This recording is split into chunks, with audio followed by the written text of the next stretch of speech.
Šiame video parodysiu, kaip į puslapio tekstą įterpti paveikslėlius. Viršuje norime, kad atsirastų paveikslėlis. Redaktorėje spaudžiame mygtuką vaizdas, atsidariusime lange pasirenkame naršyti po serverį, tada spaudžiame failų įkėlimą, išsirenkame failą iš savo kompiuterio,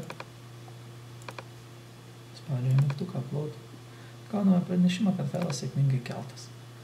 Pasirenkame norimą paveikslėlį ir spaudžiame mygtuką select. Okay. Štai turime paveikslėlį. Dabar išsaugome.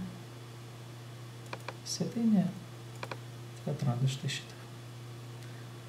O ką jeigu norime, kad paveikslėlis būtų teksto kairėje arba dešinėje? Norim tai padaryti, mums reikėtų nurodyti paveikslėlio lygiavimą. Vėl einame naršyti po serverį, pasirenkame paveikslėlį, spaudžiame select, tačiau štai čia parenkame lygiavimą į kairę. Okay.